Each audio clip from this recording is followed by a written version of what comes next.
They say electricity always finds the shortest path to ground. What they don't tell you is that betrayal works the same way. It cuts straight through everything you thought was solid and leaves you wondering how the hell you didn't see it coming. My name is David Mitchell, and I used to think I had it all figured out. At 41, I was the COO of Mitchell Electric, the company my grandfather built from nothing in Edison Falls, Michigan. 3 generations of Mitchells had turned this small city into our personal kingdom, wiring everything from the old courthouse to the new shopping mall. My wife Sarah was beautiful enough to stop traffic. My 2 daughters thought I hung the moon, and my older brother Jake. Well, Jake was about to remind me why sibling rivalry never really dies. It was a Tuesday morning in October when my perfect life started showing cracks. I was standing in our kitchen, watching Sarah move around in that silk robe she wore like armor, when I noticed something off. She was humming. Sarah never hummed unless she was planning something. "You're in a good mood," I said, pouring coffee into my favorite mug, the one that read "World's Okayest Dad" that my 15-year-old Emma had given me as a joke. Sarah glanced over, and for just a second, I saw something flicker in her green eyes. Guilt? Excitement? Then she smiled that perfect smile that had hooked me 20 years ago.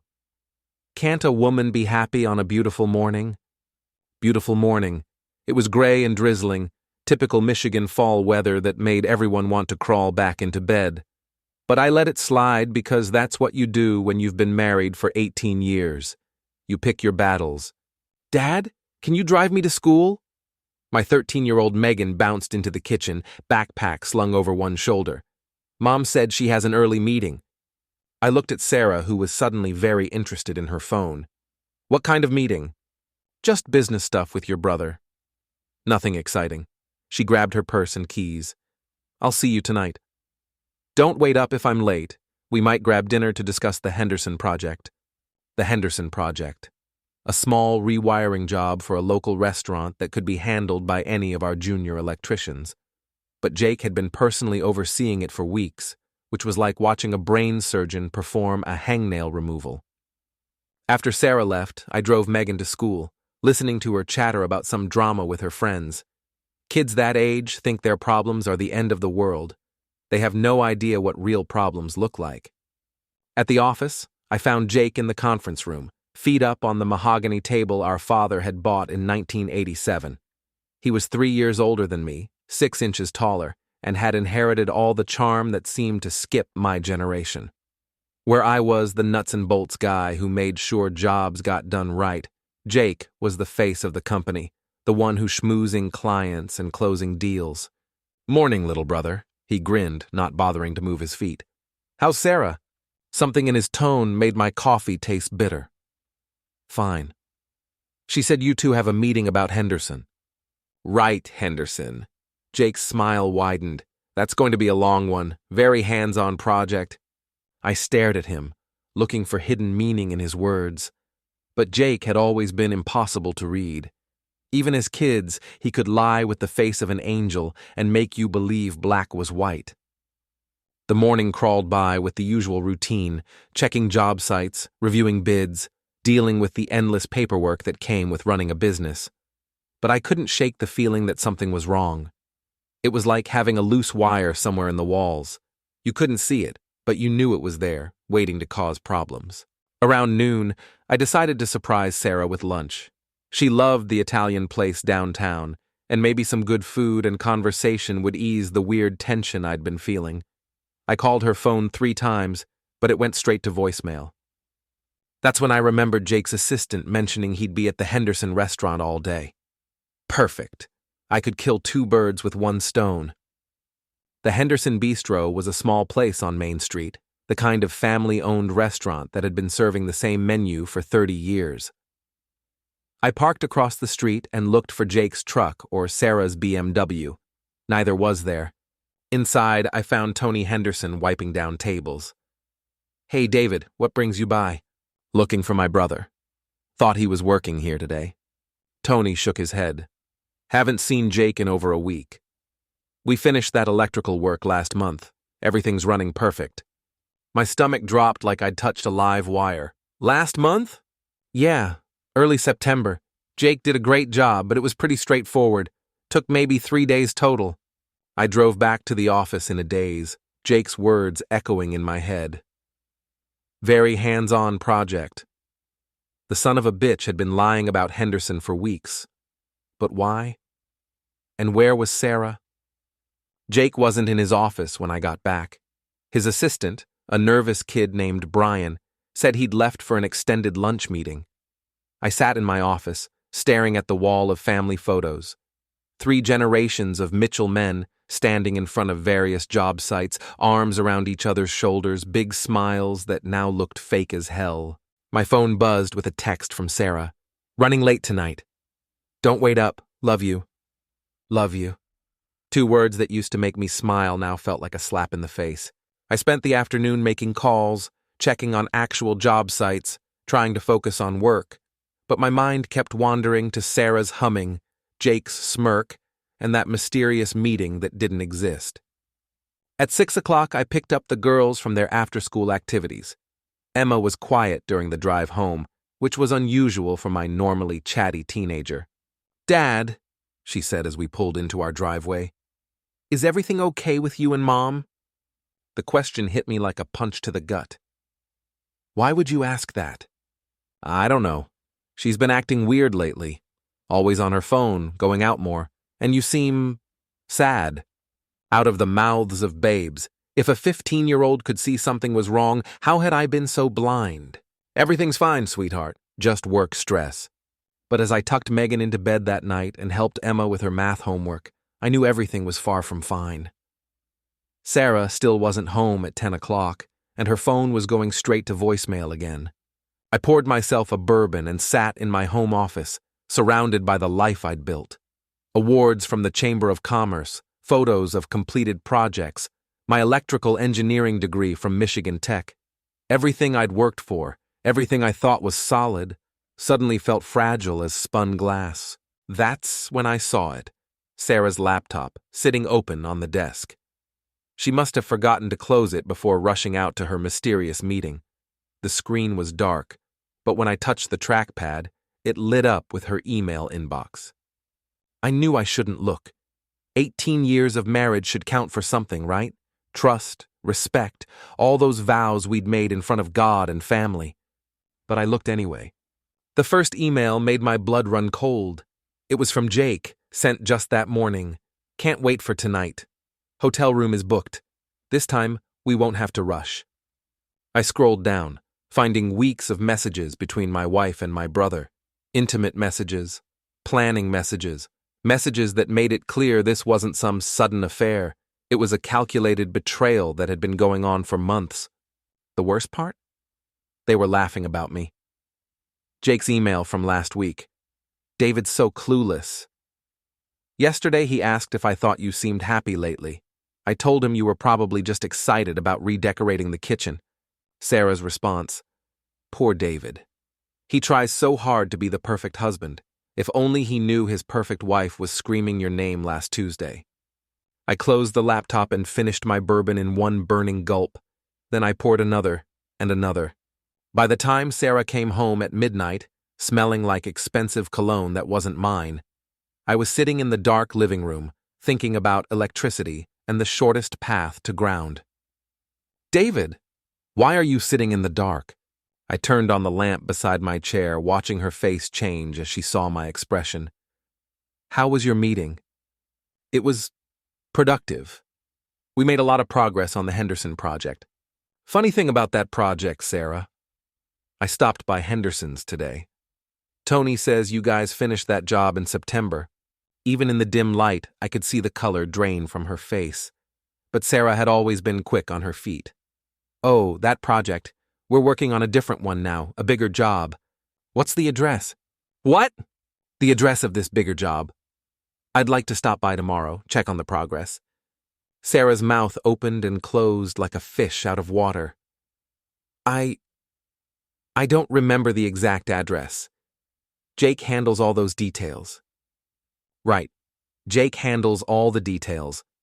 I stood up slowly, my joints creaking like the old house around us.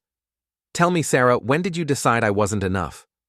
Was it gradual, or did you wake up one morning and think, you know what would make my life better? Screwing my husband's brother.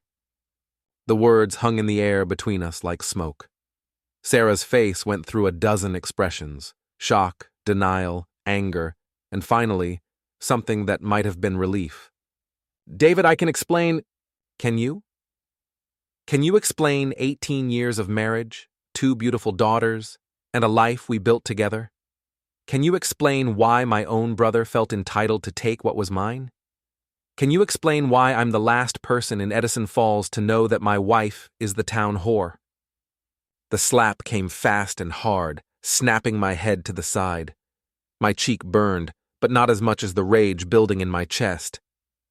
Don't you dare call me that, Sarah hissed. You have no idea what it's like being married to you. Always working, always tired, always putting the business first. Jake makes me feel alive again. Jake makes you feel alive. I touched my cheek, tasting blood where my teeth had cut the inside of my mouth. Well, congratulations. You've chosen your side.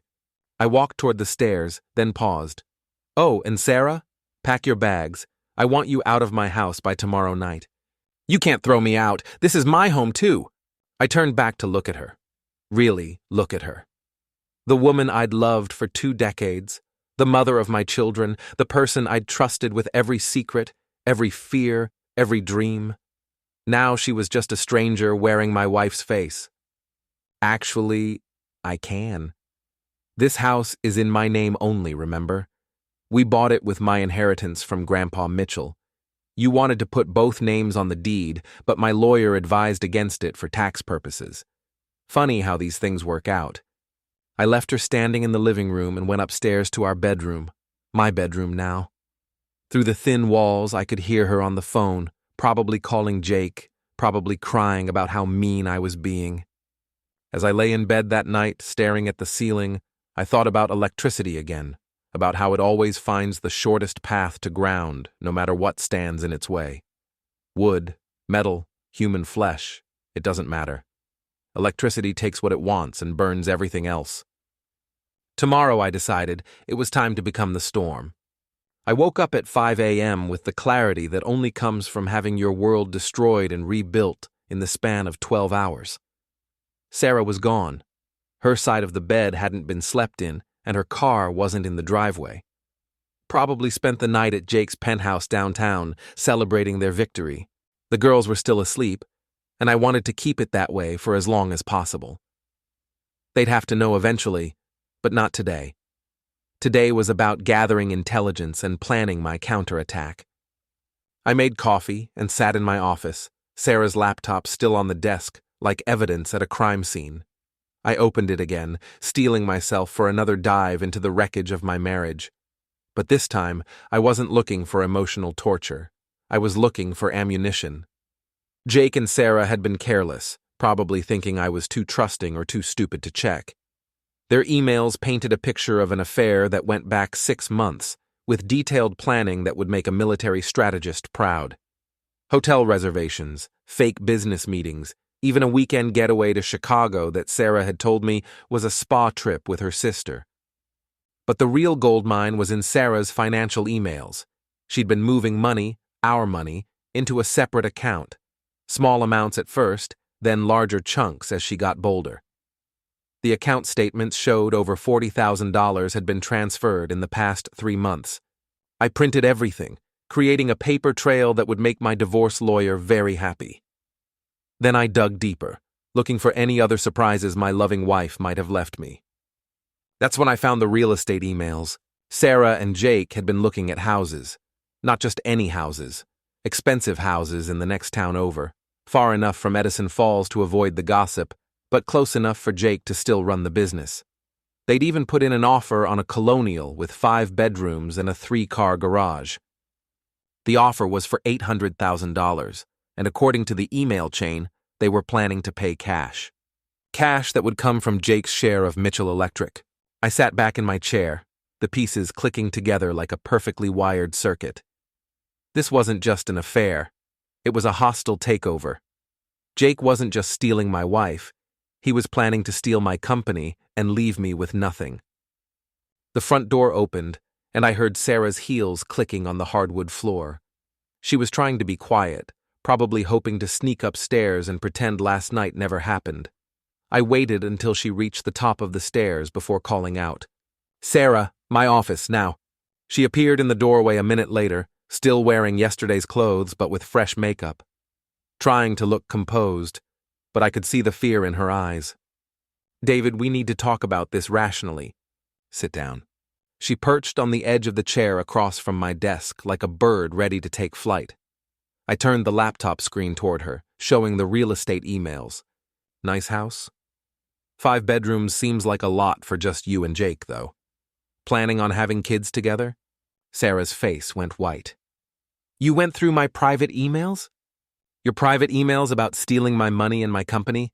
Yeah, I read every single one. $40,000, Sarah. That's a felony.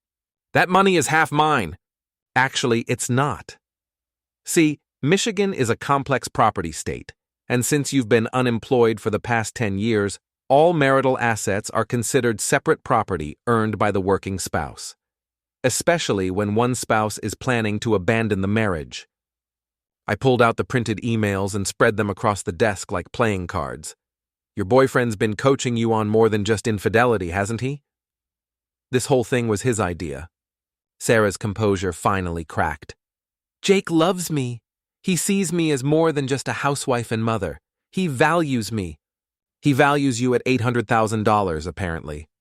Tell me, what's your cut of the company sale? Or are you just the signing bonus?" "Company sale?" Sarah looked genuinely confused. "What are you talking about?" Poor Sarah. She thought she was a player in this game, but she was just another piece on Jake's board. "You don't know, do you? About Jake's meetings with Brennan Industries? About the buyout offer he's been negotiating behind my back?" The confusion in her eyes told me everything I needed to know. Jake had been playing both of us, but at least I was smart enough to see it now. "Get out," I said quietly. "Pack your things and get out of my house. You have until tonight." "What about the girls? What about them? You're the one who decided to blow up their family for a middle-aged man with commitment issues." Sarah stood up, her hands shaking. "This isn't over, David. I have rights. Yes, you do. The right to remain silent, the right to an attorney, and the right to explain to a judge why you stole $40,000 from your husband to fund your affair." After she left, I called my lawyer, Marcus Webb. No relation to any Webb I knew, just a coincidence. Marcus had handled the company's legal issues for years and had become a friend. He listened to my story without interruption, occasionally making notes. "Jesus, David, I'm sorry, but legally you're in a strong position. The financial evidence alone is enough to ensure she gets minimal alimony, and the adultery factor will help with custody." "What about the company? Can Jake force a sale?" "Not without your consent. You own 45%, he owns 45%, and your mother owns the remaining 10% as the tiebreaker. Has he approached Evelyn?" My mother. I'd been so focused on Sarah's betrayal that I hadn't thought about how Jake might try to manipulate our 70-year-old mother into siding with him. Mom had always favored Jake. He was her firstborn, her golden child who could do no wrong. "I need to talk to her before Jake does." "Good idea." "And David? Document everything. Every conversation, every email, every threat. If Jake's planning what I think he's planning, you'll need all the ammunition you can get." I spent the rest of the morning making copies of everything and securing the financial accounts Sarah hadn't already raided. Then I drove to Mom's house, a modest ranch on the other side of town where she'd moved after Dad died 5 years ago. Evelyn Mitchell was watering her roses when I pulled up, looking every inch the proper Midwestern grandmother in her cardigan and sensible shoes. But looks were deceiving. Mom had a steel spine and a mind like a calculator when it came to business. "David! What a nice surprise. I was just thinking about calling you." "Were you? What about?" "Well, Jake stopped by yesterday with some interesting news about the company. He said there might be an opportunity to sell to a larger firm. Apparently, they're offering quite a bit of money." My heart sank. Jake had already gotten to her. Mom, we need to talk. About Jake, about Sarah, about what's really going on. I told her everything, watching her face change from confusion to disappointment to anger. When I finished, she set down her watering can and looked at me with the same expression she'd worn when Jake and I were kids and one of us had broken something valuable. That boy, she said quietly. I knew he was up to something. He was too eager, too pushy about this sale. And Sarah, she shook her head. I never liked that girl. Too pretty for her own good, always looking for something better. So you'll vote with me against the sale? David, honey, I'm not voting against anything. I'm voting for what's best for this family and this company. Your grandfather built Mitchell Electric to last for generations, not to be sold off to the highest bidder. Relief flooded through me. With Mom's support, Jake couldn't force a sale. But that also meant he'd have to get creative, and Jake, at his most creative, was Jake at his most dangerous. I spent the afternoon at the office, going through files and looking for any other surprises Jake might have left me. What I found was worse than I'd imagined. Jake had been padding expenses for months, creating fake invoices and inflated bills that siphoned money from the company into accounts I couldn't trace. He'd also been underbidding jobs, taking losses that made our profit margins look terrible on paper. To an outside buyer, Mitchell Electric would look like a failing company in need of new management. But the real kicker was in his computer files, a detailed business plan for Mitchell Brennan Industries, with Jake listed as CEO and president. There was no mention of me anywhere in the document. My brother wasn't just planning to sell the company, he was planning to sell it out from under me and then get hired back as the boss of the new operation. Sarah was just a bonus prize, something to keep him entertained while he destroyed everything our family had built. I was printing out Jake's business plan when he walked into my office without knocking. He looked relaxed, confident, like a man who thought he held all the cards. Little brother, how are we doing today? I heard you had a rough night. Did you? From who? Sarah called me, all upset about some misunderstanding between you two. I told her these things happen in marriage, that you'd probably apologize once you cooled down. Jake sat down in the chair Sarah had occupied that morning, putting his feet up on my desk just like he'd done in the conference room.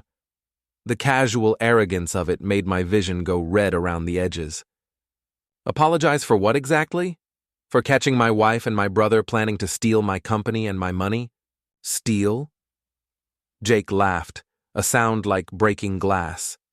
David, you've always been paranoid.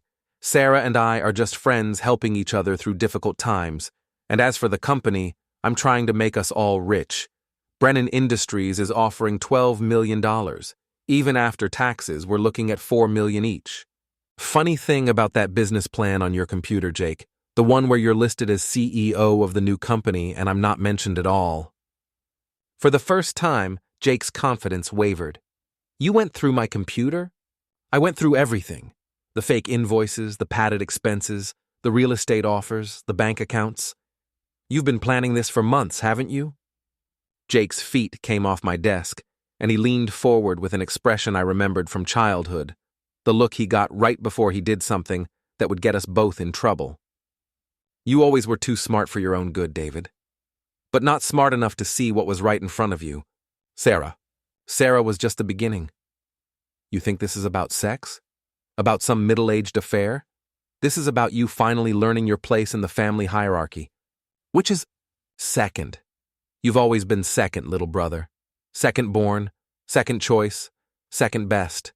Dad knew it, Mom knows it, and deep down, you know it too. I'm the one with the vision, the connections, the balls to make the hard decisions. You're just the guy who makes sure the lights stay on. I stood up slowly, my hands clenched into fists. Get out of my office. It's not your office, David. It's the company office, and I'm still a partner. In fact, after the vote next week, it might be my office. What vote? Jake smiled, and I saw the snake he'd always been hiding behind the charm. The emergency board meeting I called for Friday. Mom's getting older, David. Sometimes older people make decisions they regret later. Sometimes they need their eldest son to help them see reason. Mom will never vote to sell. We'll see. A lot can happen in a few days.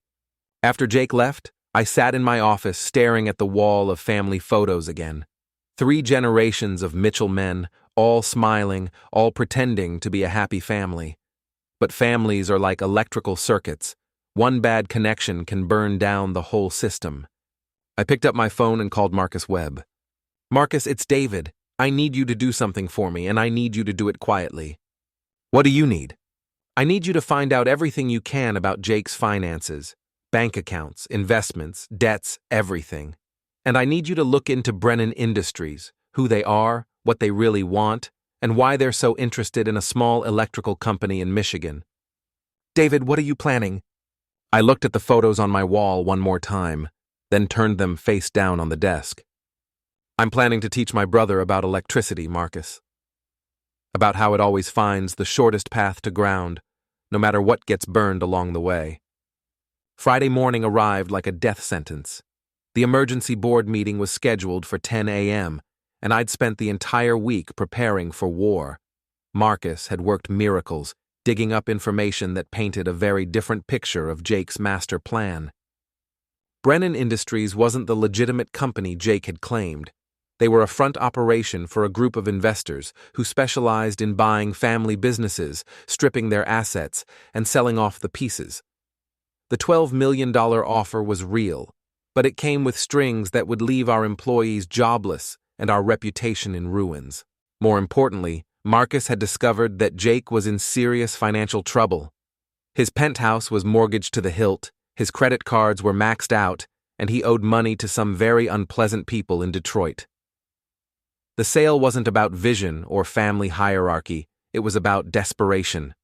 But the real bombshell was what Marcus found about Sarah's mysterious bank account.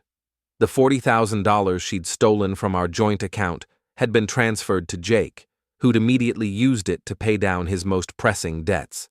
My loving wife had been funding her boyfriend's gambling problem without even knowing it. I arrived at the office early, wanting to set up the conference room before Jake and Mom arrived. I'd prepared a presentation that would expose every lie, every deception, every betrayal that had brought us to this point. If Jake wanted to play hardball, I was ready to show him what a real fastball looked like. Mom arrived first, looking nervous and older than her 70 years. She hugged me tightly, and I could smell the lavender perfume she'd worn since I was a child. David, honey, I've been thinking about what you told me. About Jake and Sarah. And? I want to believe you, but Jake's my son too. He came to see me again yesterday, and he was so upset about the accusations you're making. He said you were having some kind of breakdown, that the stress of the marriage problems was making you paranoid. My heart sank. Jake had gotten to her again, planted seeds of doubt about my mental state. It was a smart move. If he could convince Mom that I was unstable, she might vote for the sale just to get me away from the company. Mom, I have proof. Documents, emails, financial records. Jake's been lying to both of us. I know, sweetheart. And we'll look at everything. But promise me you'll keep an open mind too. Sometimes when we're hurt, we see conspiracies where there are just misunderstandings. Jake walked in at exactly 10 o'clock, wearing his best suit and his most sincere expression. He kissed Mom on the cheek and shook my hand like we were old friends meeting for lunch. Good morning, family. I know this is difficult for everyone, but I think once we discuss the facts, we'll all agree that this sale is the best thing for Mitchell Electric. I opened my laptop and connected it to the conference room projector. You're right, Jake. Let's discuss the facts. The first slide was a financial comparison showing Mitchell Electric's real profits versus the doctored numbers Jake had been showing potential buyers. The company wasn't failing. It was thriving, with consistent growth and a solid customer base. These are our actual numbers, Mom. Jake's been cooking the books to make us look desperate. Jake's face remained calm, but I saw his jaw tighten. David's confused about some accounting procedures. We've been writing off future expenses to minimize tax liability. Future expenses like this? The next slide showed Jake's fake invoices, complete with payments to companies that didn't exist. Or like this. Another slide revealed the padded expense reports, showing Jake billing the company for everything from expensive dinners to a weekend in Las Vegas. Mom's face grew stern as she studied the numbers. Jacob, what is this? It's a misunderstanding, Mom. David's taking normal business expenses out of context. $40,000 at the Bellagio casino is a normal business expense? I was entertaining potential clients. Bullshit. The word came out harder than I intended, but I was past caring about politeness. You were gambling with company money because you're broke, Jake. Because you owe money to people who break legs when they don't get paid. I clicked to the next slide, showing Jake's personal financial records. The mortgages, the credit card debt, the loan payments to companies with names like Quick Cash Solutions and Motor City Lending. This is why you want to sell, isn't it? Not for the family, not for some grand vision. You need money to keep the sharks from circling. Jake stood up abruptly, his chair scraping against the floor. You had no right to investigate my personal finances. I had every right when those personal finances involved stealing from the company and sleeping with my wife. Boys! Mom's voice cracked like a whip, stopping both of us mid-argument. Sit down. Both of you. We sat, glaring at each other across the conference table like the children we'd once been. Mom studied the financial documents, her face growing more disappointed with each page. Jacob, is this true? Are you in financial trouble? Jake's composure finally cracked. Mom, everyone has debt. It's not unusual for a man in my position to leverage assets for investment opportunities. Gambling isn't an investment, Jake. It's an addiction. I don't have a gambling problem. I have a cash flow problem that this sale would solve. We'd all be millionaires, Mom. Isn't that worth something? I clicked to the final slide, the Brennan Industries investigation. Millionaires for about 6 months, until the IRS comes calling. Brennan Industries is a shell company, Mom. They're not buying us to expand the business. They're buying us to strip the assets and sell them off piece by piece.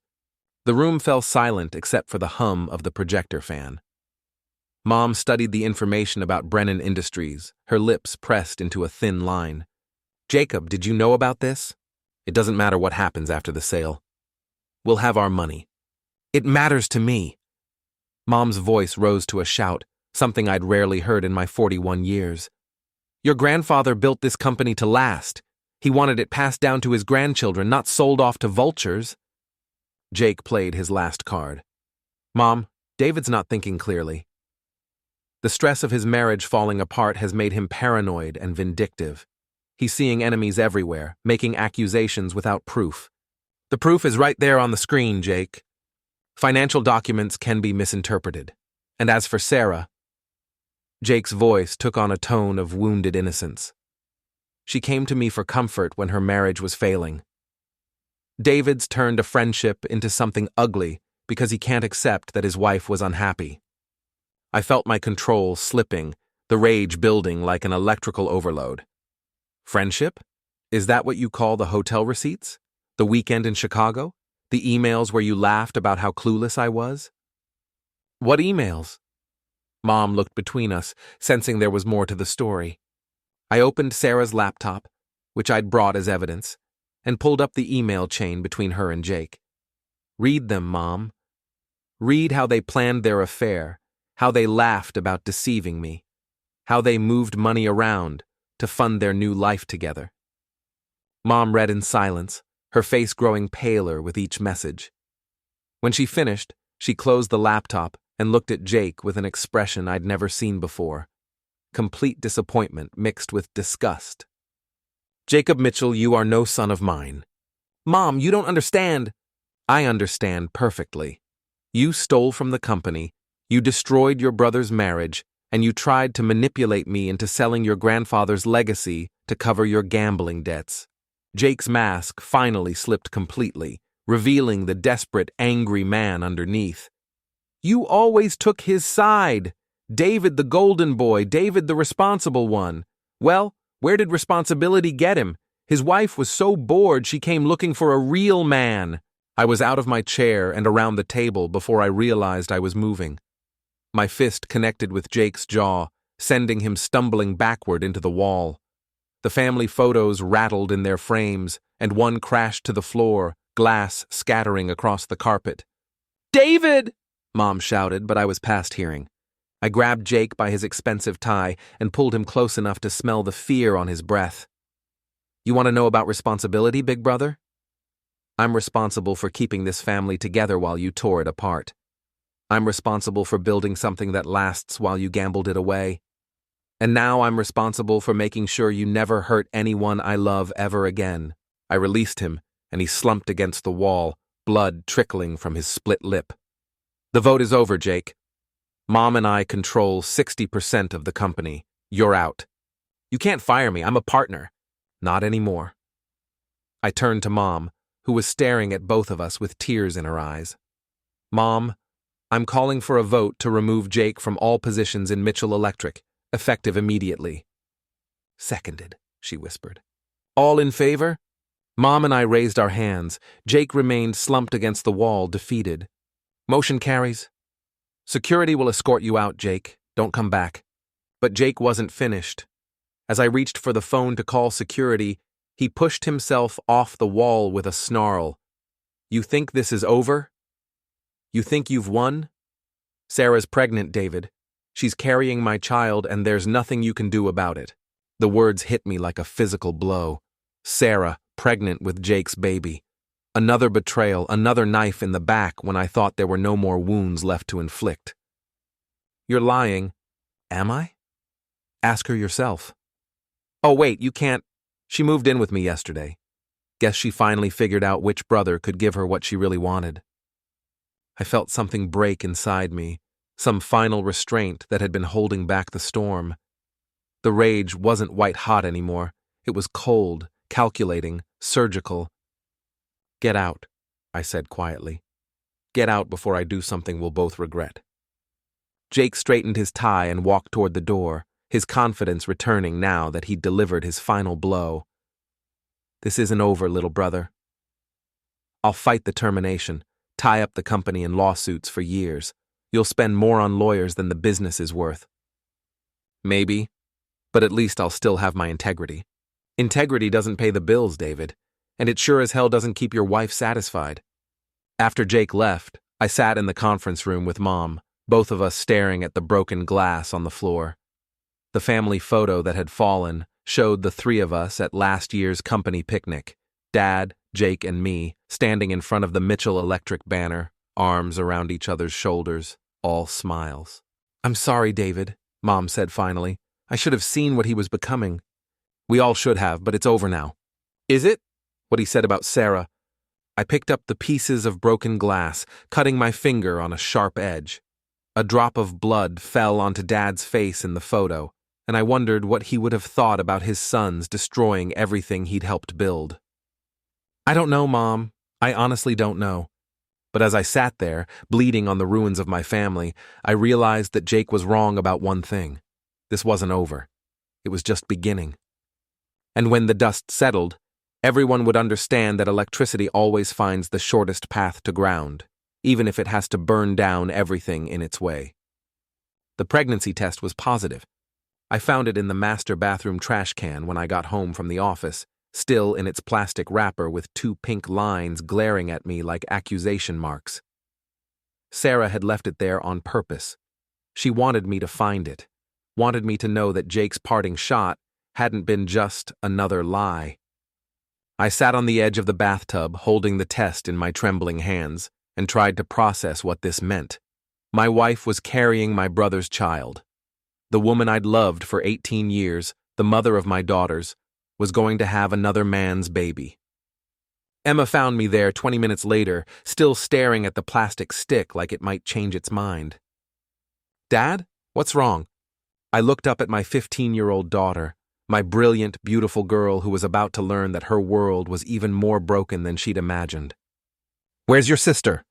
"At Madison's house for a sleepover." "Dad, you're scaring me. What's that thing in your hand?" I set the test on the bathroom counter, where it looked obscene against the pristine white marble Sarah had insisted on during our last renovation. "Sit down, sweetheart. We need to talk." I told Emma everything, about the affair, about Jake's betrayal, about the pregnancy. She listened without interruption, her face cycling through the same emotions I'd experienced over the past week: shock, disbelief, anger, and finally, a cold determination that reminded me of myself. "So Mom's really leaving us for Uncle Jake?" "It looks that way." "And she's having his baby?" "Yes." Emma was quiet for a long moment, processing information that no teenager should have to handle. When she finally spoke, her voice was steady and mature beyond her years. "Good." "Emma—" "No, Dad, I mean it." "Good. I'm glad she's leaving.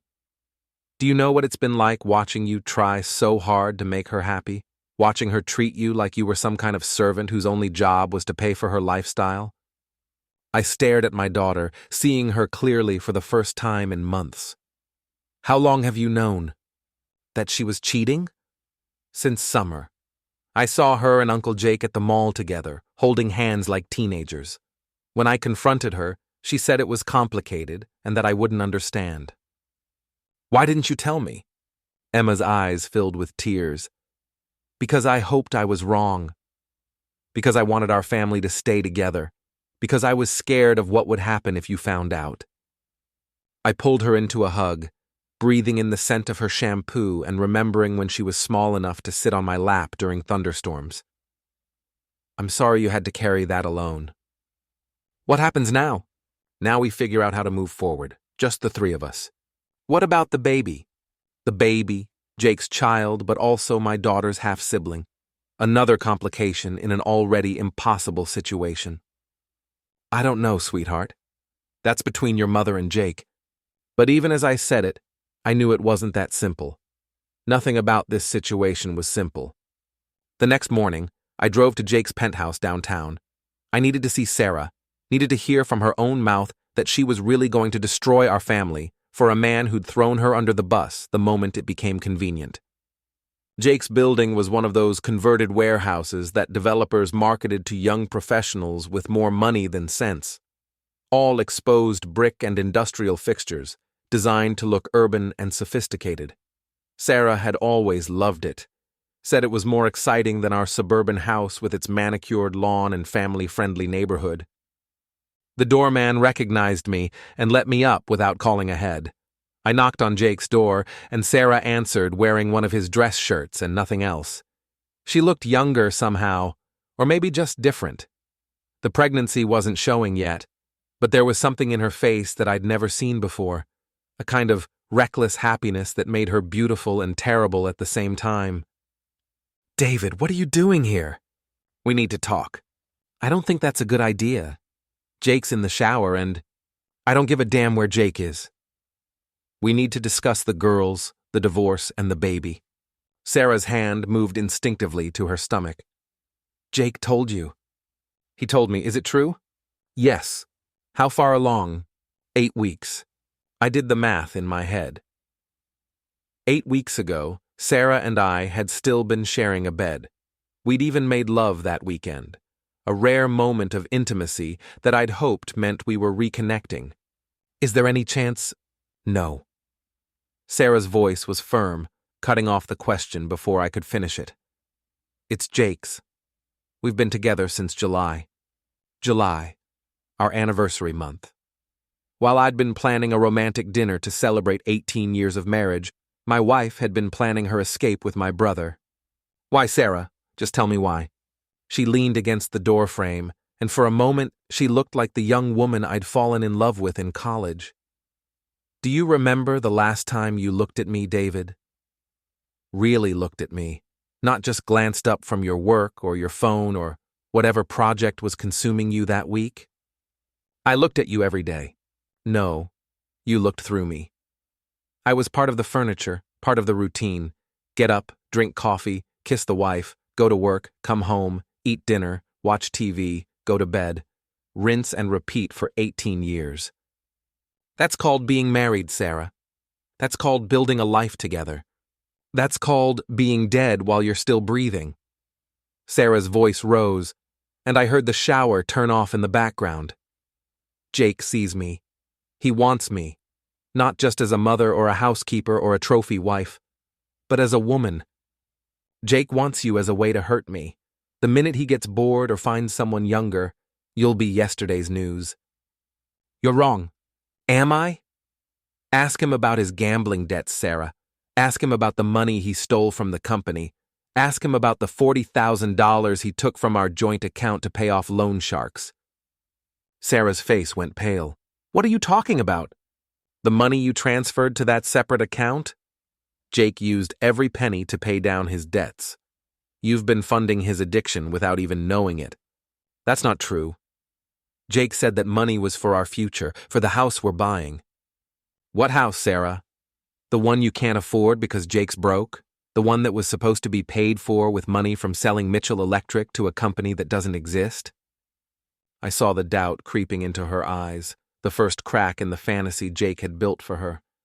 Jake wouldn't lie to me. Jake's been lying to everyone, including you. He's desperate, Sarah. Desperate men do desperate things. The bathroom door opened and Jake emerged wearing a towel around his waist, his hair still dripping. He saw me and smiled that same arrogant smile that had been infuriating me since childhood. David! How nice of you to drop by. Sarah, honey, why don't you go get dressed while your ex-husband and I have a little chat? Sarah looked between us, uncertainty written all over her face. Jake, David was saying some things about money, about debts. David's been saying a lot of things lately. Most of them lies designed to break us up. Jake moved to stand behind Sarah, his hands on her shoulders in a gesture that was both protective and possessive. Why don't you let me handle this? Sarah nodded and disappeared into the bedroom, leaving Jake and me alone in the living room. He gestured to the leather couch, playing host in his own domain. Drink? It's 9 a.m. So? I'm celebrating. New woman, new baby, new life. You should try it sometime, little brother. Might help with that stick up your ass. I remained standing, not wanting to give Jake any psychological advantage. How much do you owe, Jake? Excuse me? The gambling debts. The loan sharks. The reason you're so desperate to sell the company. How much? Jake's smile faltered slightly. I don't know what you're talking about. 200,000, 300 more? My financial situation is none of your business. It became my business when you started stealing from Mitchell Electric to pay your debts. It became my business when you seduced my wife to get access to our joint accounts. Jake dropped the towel and pulled on a pair of jeans, taking his time to show he wasn't intimidated. Sarah came to me, David. I didn't seduce anyone. She was lonely, neglected, tired of being married to a man who treated her like an employee. And the baby? Happy accident. But I'm thrilled about it. Sarah and I are going to be very happy together. With what money? Your credit cards are maxed out, your penthouse is mortgaged to the hilt, and you just lost your job. What exactly are you going to live on? For the first time, Jake looked genuinely worried. I'll find something. I have connections, experience. You have a reputation as a thief and a liar. Word travels fast in this business, Jake. By Monday, everyone in the electrical contracting industry will know what you did to Mitchell Electric. Jake's face flushed red. You can't blackball me. That's illegal. I'm not blackballing you. I'm just being honest about why I had to fire you. People ask questions when a company partner suddenly disappears, and I believe in transparency. Sarah emerged from the bedroom wearing jeans and a sweater, her hair pulled back in a ponytail that made her look younger. What are you two arguing about now? Nothing, honey. David was just leaving. Jake moved to stand beside her, but I noticed he avoided her eyes. Actually, I had a proposition for you, Sarah. David, Jake started, but I held up a hand. Hear me out. I'll give you a clean divorce, no contest. Reasonable alimony, joint custody of the girls, and I won't fight you for half the house value. In return, you sign a document stating that you won't seek child support for Jake's baby. Sarah blinked in surprise. Why would you do that? Because that child isn't my responsibility. Jake wanted to play house with my wife. He can pay the bills that come with it. That's generous of you, David. Jake's voice was carefully neutral, but I could see the calculation in his eyes. He was trying to figure out the catch. There's one more condition. What? You both leave Edison Falls. Move to another state. Start over somewhere else. I don't want my daughters running into their mother's boyfriend at the grocery store, and I don't want to see either of you at community events. Sarah looked stricken. You want me to leave my daughters? You already left them, Sarah. I'm just making it official. I would never abandon Emma and Megan. Then you should have thought of that before you decided to blow up their family. I pulled an envelope from my jacket pocket. My lawyer drew up the papers. You have 48 hours to decide. I headed for the door, then paused. Oh, and Jake? Those connections you mentioned? You might want to start making some calls. I hear Detroit can be very unforgiving to people who don't pay their debts. I left them standing in the living room, Sarah looking confused and hurt, Jake looking like a man who'd just realized his house of cards was collapsing around him. The elevator ride down felt like the longest 60 seconds of my life. I'd just offered my wife a way out of our marriage and our daughters' lives, betting everything on the hope that she'd choose money and a new start over the children she'd given birth to. But as the doors opened and I walked out into the bright morning sunlight, I realized I wasn't betting at all. I was counting on something I'd learned in 20 years of electrical work. When you apply enough pressure to a faulty connection, it always breaks at the weakest point. And Jake had always been the weakest point in any circuit he touched. The call came at 3 a.m, 2 days after my ultimatum. I was lying in bed, staring at the ceiling and listening to the house settle around me, when my phone rang with a number I didn't recognize. David? It's me. Sarah's voice was shaky, frightened in a way I hadn't heard since the early days of our marriage, when she'd call me at work during thunderstorms. Sarah? Where are you? I'm at the hospital, St. Mary's. Something happened to Jake. I sat up, instantly alert. What kind of something?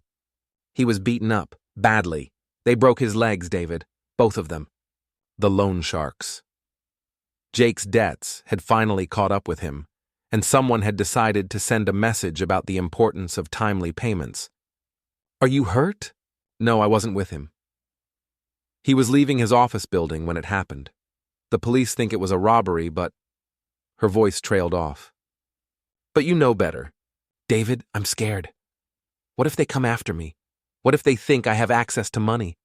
I closed my eyes, feeling the weight of 18 years of marriage pressing down on me.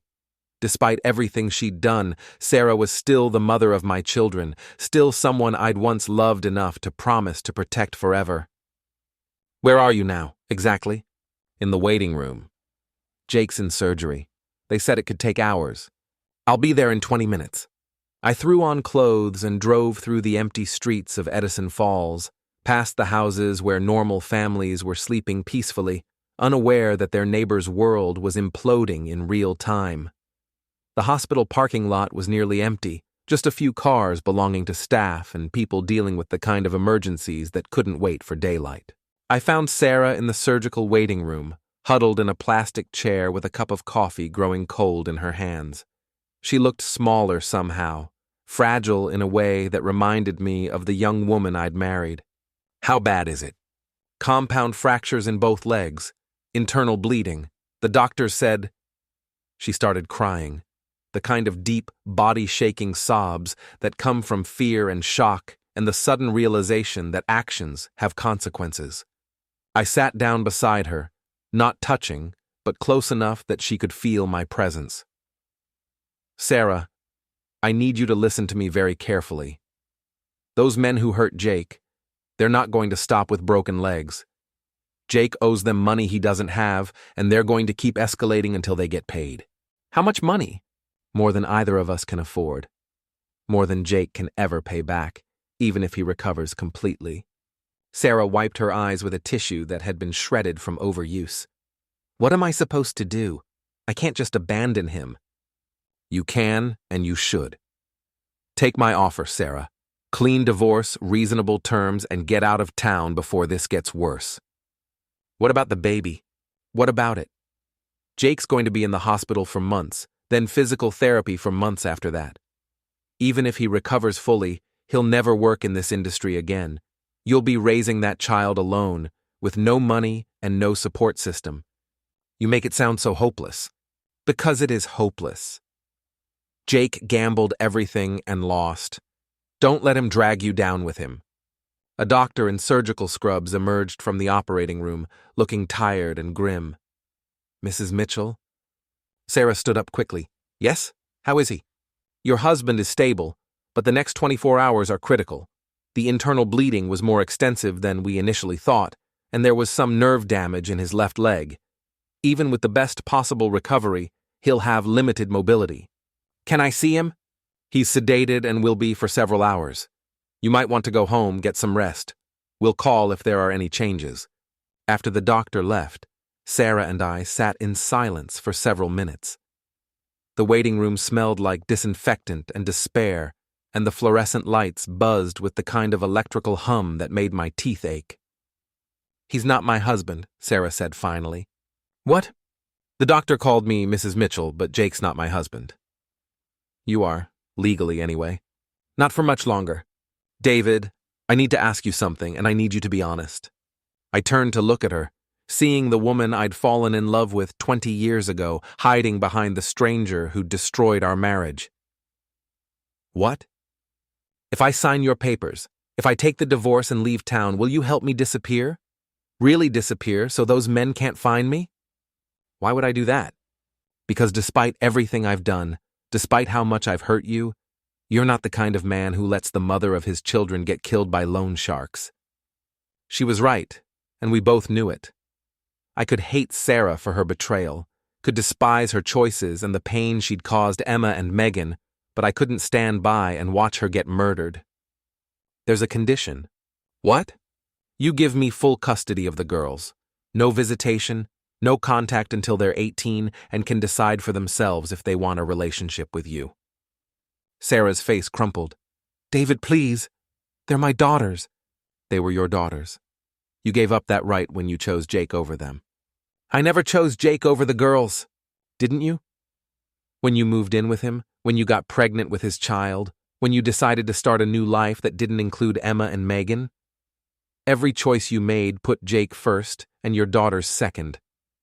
Sarah was crying again, but these tears were different, quieter, more resigned. They'll hate me. Maybe. Or maybe they'll understand when they're older that sometimes people make terrible choices for complicated reasons. But right now, they need stability, and I can give them that. And if I don't agree, then you're on your own. Jake's creditors will find you eventually, and when they do, you'll wish broken legs were the worst thing that could happen. A nurse approached us, her shoes squeaking on the polished floor. Excuse me, are you here for Jacob Mitchell? Yes, Sarah answered. There are some men here asking about him. They said they were business associates, but... She glanced around nervously. They don't look like businessmen. Sarah went white. Where are they? At the information desk. I told them visiting hours were over, but they said they'd wait. I stood up and pulled Sarah to her feet. We're leaving. Now. Is there a back exit? The nurse nodded and led us through a maze of corridors to an emergency exit that opened onto the hospital's loading dock. I could see two men in expensive suits standing near the main entrance, their attention focused on everyone entering and leaving the building. My car's in the main parking lot, Sarah whispered. Leave it, we'll take mine. I drove Sarah to a motel on the outskirts of town, the kind of place that rented rooms by the hour and didn't ask questions about identification. I paid cash for 3 nights and walked her to the room, checking the locks and making sure the curtains were closed. Stay here. Don't use your phone, don't call anyone, don't leave this room for any reason. I'll be back tomorrow with the divorce papers and a plan to get you out of town safely. David, why are you helping me? I paused at the door, looking back at the woman who'd been my wife, my partner, the mother of my children. Because 18 years has to count for something. and because Emma and Megan don't deserve to lose their mother to violence, even if they're going to lose her to stupidity. The next morning, I met with Marcus Webb to finalize the divorce papers and arrange for Sarah's disappearance. Marcus had connections with people who specialized in helping domestic violence victims start new lives, and he was willing to extend those services to a woman fleeing loan sharks. "This is going to cost money, David. New identity, relocation expenses, setting her up somewhere safe. We're talking about $50,000 minimum." "Do it." "And you're sure about the custody arrangement? No visitation rights at all?" "I'm sure." Sarah made her choice. Now she gets to live with the consequences. That afternoon, I drove back to the motel with a briefcase full of documents and a cashier's check for $75,000. Sarah was sitting on the bed, staring at a muted television that was showing a soap opera about people whose problems seemed trivial compared to real life. "Is Jake?" "He's alive. Still in intensive care, but stable. The police are asking questions about his business relationships, and there are rumors that the FBI might get involved if they can prove the beating was connected to organized crime." Sarah nodded numbly. "What happens now?" I opened the briefcase and spread the papers across the small table. "You sign these documents: the divorce papers, the custody agreement, and a statement releasing me from any financial responsibility for your child. And then? Then you disappear. New name, new city, new life. Marcus has arranged for you to be relocated to a place where Jake's creditors will never find you." Sarah picked up a pen and stared at it like it was a loaded gun. "If I sign these papers, I'll never see my daughters again." "Not until they're adults and can make their own decisions." "What will you tell them about me?" "The truth. That you made choices that put them in danger, and that leaving was the only way to keep them safe." Sarah signed the papers slowly, each signature looking like it caused her physical pain. When she finished, she looked up at me with tears in her eyes. "I loved you, David. I want you to know that. I loved you, and I loved our life together. I got lost somewhere along the way." "I know. Will you tell the girls that I love them? That leaving them is the hardest thing I've ever done?" "I'll tell them." Sarah stood up and walked to the window, peering through a gap in the curtains at the parking lot beyond. "There's something else you need to know. About the baby." "What about it?" I lied. About the timing, about being sure it was Jake's. She turned to face me, and I saw something in her expression that made my stomach drop. "There's a chance it could be yours." The words hit me like a physical blow. After everything, the betrayal, the divorce, the custody battle, there was still one more twist of the knife. "How much of a chance?" 50-50, maybe more. We were still together when I conceived. I stared at her, processing the implications. If the baby was mine, then I was about to let my own child disappear into witness protection with a woman who'd already proven she couldn't be trusted with the children she had. "Why are you telling me this now?" "Because you deserve to know. Because if something happens to me, if those men find me despite all your precautions, someone should know that baby might be a Mitchell." I closed the briefcase with shaking hands. "It doesn't matter." "David." "It doesn't matter, Sarah. Even if that child is biologically mine, it was conceived during an affair, born from a lie, and raised by a woman who chose her lover over her family. That's not my child. That's just DNA." Sarah flinched like I'd slapped her. "You don't mean that." "I mean every word. You want to disappear? Fine. Take your secrets, your lies, and your maybe baby and disappear. But don't expect me to spend the rest of my life wondering what might have been." I left her in that motel room with $75,000 and a new identity, driving away without looking back. By evening, she was gone, and by the end of the week, it was like she'd never existed at all. Jake recovered from his injuries, but the FBI investigation revealed connections to organized crime that resulted in federal charges. He was sentenced to 5 years in prison for money laundering and racketeering, and when he got out, he left Michigan for good. I never saw Sarah again, never heard from her, never knew whether the child she carried was mine or Jake's. Sometimes, in the quiet moments before sleep, I wondered about that baby, wondered if somewhere out there was a little boy or girl with my eyes and my stubborn streak, growing up never knowing their real father's name. But mostly, I focused on the daughters I had, the ones who'd chosen to stay with me when their world fell apart. Emma graduated valedictorian and went to MIT on a full scholarship. Megan became a star athlete and earned a Division I volleyball scholarship to Michigan State. Mitchell Electric thrived under my sole leadership, growing into the largest electrical contracting company in the region. I remarried eventually, a kind, intelligent woman named Lisa who understood that some stories have chapters you don't discuss and some wounds never fully heal. And sometimes, when I'm working on a particularly complex electrical problem, I think about the shortest path to ground and how electricity always finds its way home, no matter what obstacles stand in its path. Jake thought he could steal my life, my wife, my company, my future. He thought he could burn down everything I'd built and walk away with the ashes. He was wrong. In the end, the current found its way back to where it belonged, and everyone who tried to redirect it got burned. That's the thing about electricity, about family, about justice. It always finds the shortest path to ground, and it doesn't care what gets destroyed along the way.